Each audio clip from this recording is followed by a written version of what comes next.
July 1వ తారీఖు నుండి డిసెంబర్ 31వ తారీఖు వరకు, అంటే ఈ 6 మాసాలు కుంభరాశిలో జన్మించినటువంటి వారికి, అనగా కుంభరాశి జాతకులకు ముఖ్యమైనటువంటి గ్రహాలు గురు, శని, రాహువు, కేతువుల యొక్క సంచారం మూలకంగా ఎలాంటి ప్రభావం ఉంటుంది, ఎలాంటి గోచార ఫలితాలు ఉంటాయో తెలుసుకుందాం.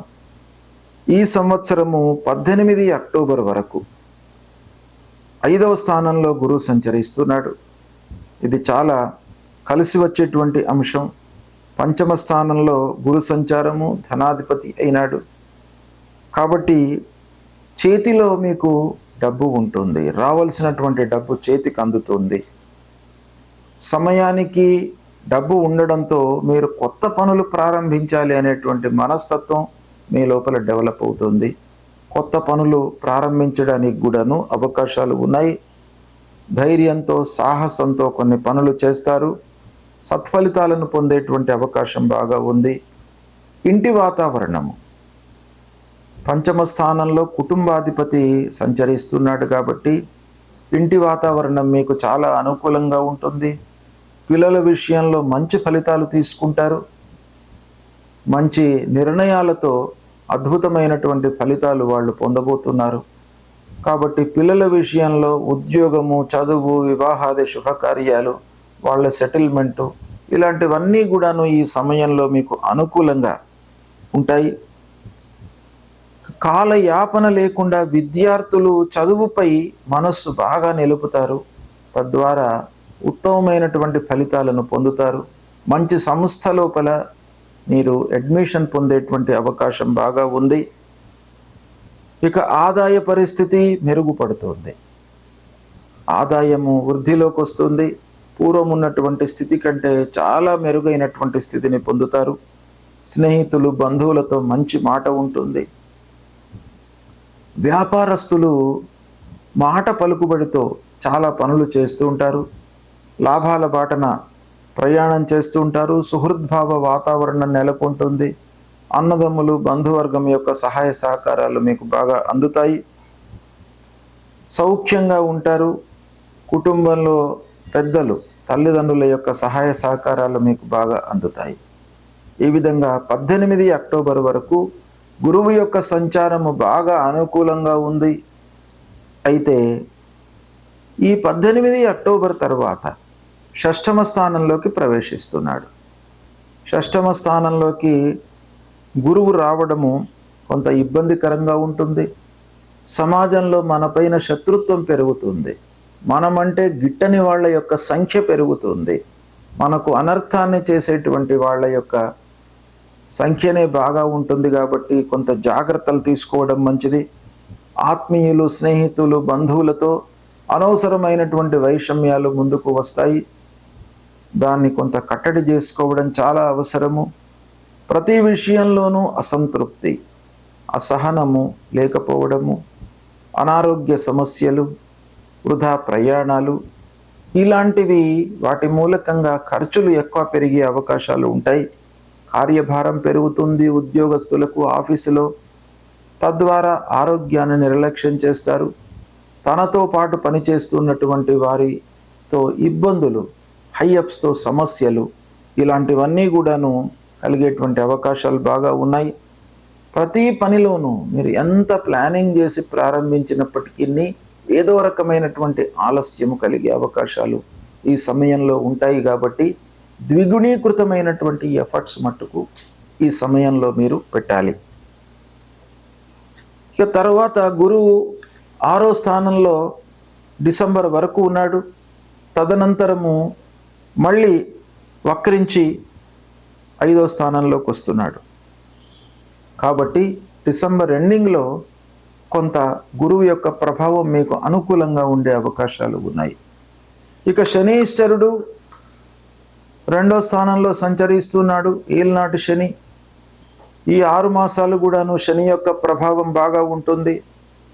2వ స్థానంలో సంచరిస్తున్నాడు, ధనస్థానంలో సంచరిస్తున్నాడు.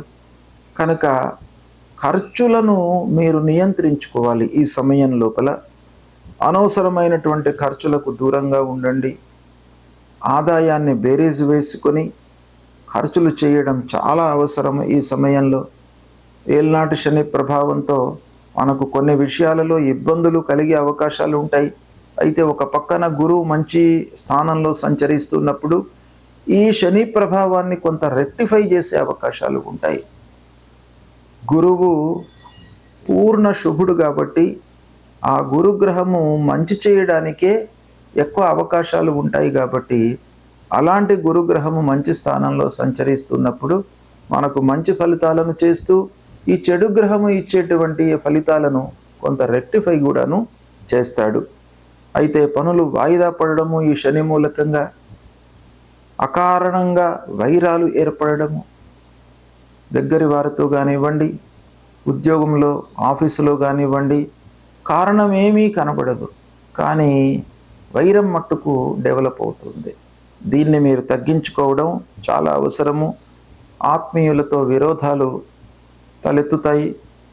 తలపెట్టినటువంటి కార్యక్రమాల లోపల ఆలస్యము, నష్టము, మధ్యన వదిలిపెట్టడము, వీటన్నిటి మూలకంగా మానసికంగా కొంత ఇబ్బందులు తలెత్తే అవకాశాలు ఈ శని మూలకంగా ఉన్నాయి. ఇదే సమయంలో అంటే ఈ 6 మాసాలు రాహువు జన్మస్థానంలో సంచరిస్తున్నాడు, కేతువు సప్తమ స్థానంలో సంచరిస్తున్నాడు.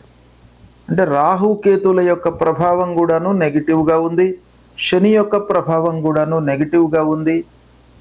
ఒక్క గురువు అక్టోబర్ 18 వరకు కొంత అనుకూలంగా ఉన్నాడు. కనుక ఈ రాహు మూలకంగా పని భారం పెరుగుతుంది, ఒత్తిడికి లోనవుతారు, ప్రెషర్ బాగా ఉంటుంది. సంస్థల లోపల మీరు పనిచేస్తున్నప్పుడు ఆ యాజమాన్యం వైపు నుండి మీకు ప్రెషర్ అనేటువంటిది ఉంటుంది. ఈ నిర్ణీత సమయంలో మీరు ఈ పని పూర్తి చేయాలి అనేటువంటి ఒక ప్రెషర్ మూలకంగా మీరు సహనాన్ని కోల్పోవడము, అనారోగ్య సమస్యలకు గురి కావడము, సమయానికి భుజించకపోవడము, తద్వారా ఇబ్బందులు, మానసిక శారీరక ఇబ్బందులకు గురయ్యేటువంటి అవకాశాలు ఉన్నాయి. భయము, ఆందోళన కూడాను డెవలప్ అవుతుంది.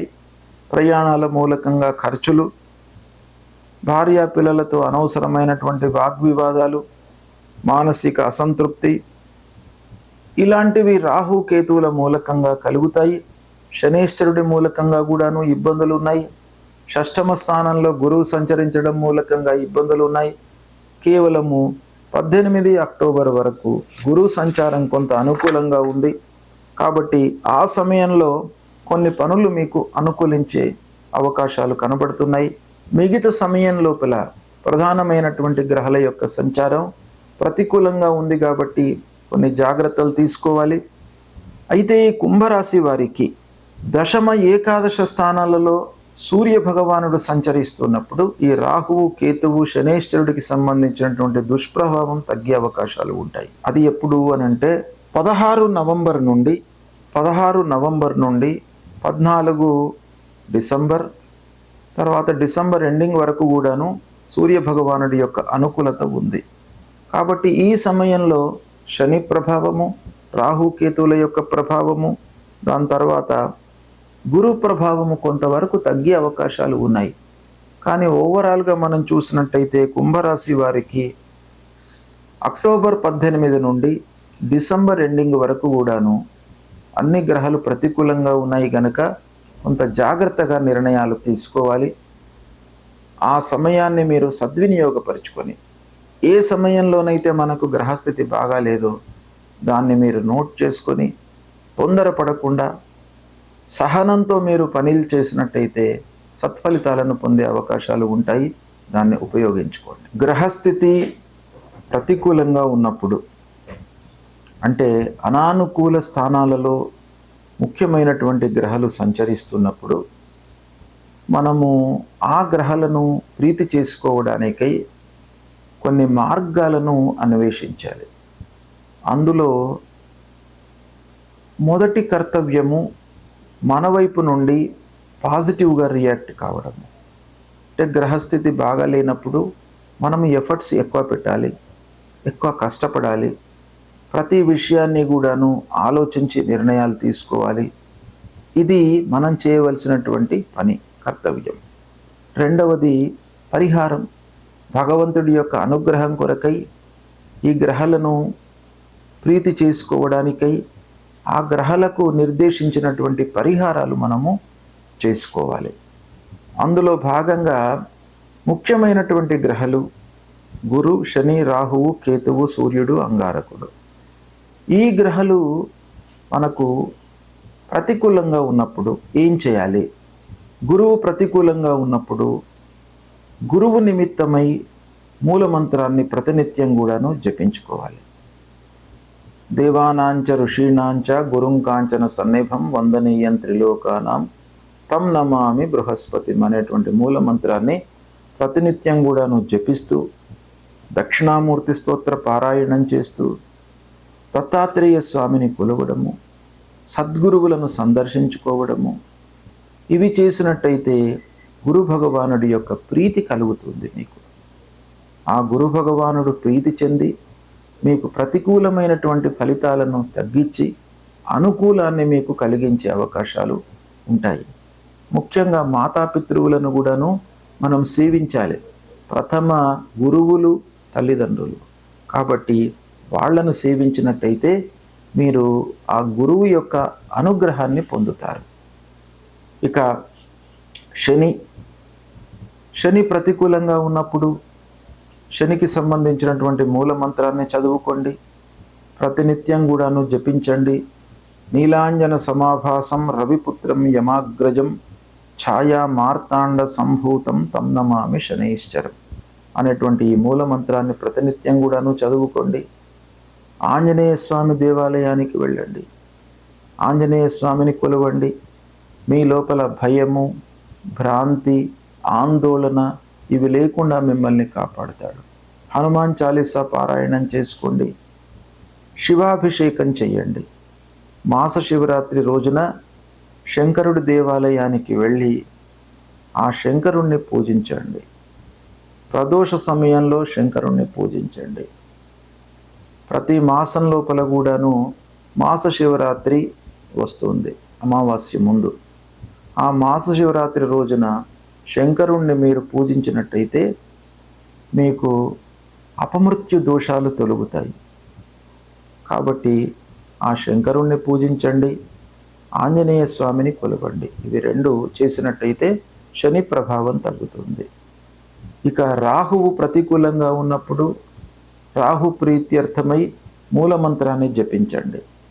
అర్ధకాయం మహావీర్యం చంద్రాదిత్య విమర్ధనం సింహికా గర్భ సంభూతం తం రాహుం ప్రణమామ్యహం. ఈ మూలమంత్రాన్ని ప్రతినిత్యం కూడాను చదవండి. అమ్మవారిని కొలవండి. దుర్గామాత, రాజరాజేశ్వరి అమ్మవారిని, మహాకాళి, మహాలక్ష్మి, మహాసరస్వతి ఈ అమ్మవారి స్వరూపాన్ని, ఆ దుర్గామాతను కొలిచినట్టయితే తప్పకుండా రాహు ప్రభావం మీకు తగ్గుతుంది. రాహు కలిగించేటువంటి దుష్ప్రభావం తగ్గి అమ్మవారి అనుగ్రహం మూలకంగా మీకు మంచి ఫలితాలు కలుగుతాయి. ఇక కేతువు ప్రతికూలంగా ఉన్నప్పుడు గణపతిని మీరు సేవించండి. విఘ్నాలు కలిగే అవకాశాలు ఎక్కువ ఉంటాయి. మానసికంగా చంచలత్వాన్ని ఇస్తాడు. కాబట్టి మీరు ఆ గణాధిపతిని పూజించినట్టయితే మీకు ఆ కేతువు ప్రీతి చెంది కేతువు మూలకంగా కలిగేటువంటి దుష్ప్రభావం తగ్గుతుంది. అంతేకాకుండా కేతువుకు సంబంధించినటువంటి మూలమంత్రాన్ని ప్రతినిత్యం కూడాను చదువుకోండి. ఫలాశ పుష్ప సంకాశం తారక గ్రహమస్తకం రౌద్రం రుద్రాత్మకం ఘోరం తం కేతుం ప్రణమామ్యహం. ఈ మూలమంత్రాన్ని చదువుకోండి. మీకు ఈ గ్రహాలు ప్రీతి చెంది దుష్ప్రభావము తగ్గే అవకాశాలు ఉంటాయి. కాబట్టి ఈ ప్రతికూలంగా ఉన్నప్పుడు ఆ భగవంతుణ్ణి కొలవడము, కీర్తన చేయడము, లలితా సహస్రనామ పారాయణం చేయడము, విష్ణు సహస్రనామ పారాయణం చేయడము, సూర్య నమస్కారాలు చేయడము, సుబ్రహ్మణ్య స్వామిని కొలవడము, ఇలాంటివి మీరు చేపట్టినట్టయితే ఆ గ్రహాల మూలకంగా కలిగేటువంటి దుష్ప్రభావము పూర్తిగా నిర్వీర్యమవుతుంది. ఆ భగవంతుడి యొక్క అనుగ్రహానికి మీరు పాత్రులవుతారు, శుభ ఫలితాలను పొందుతారు. తప్పకుండా ఈ పరిహారాలను పాటించండి.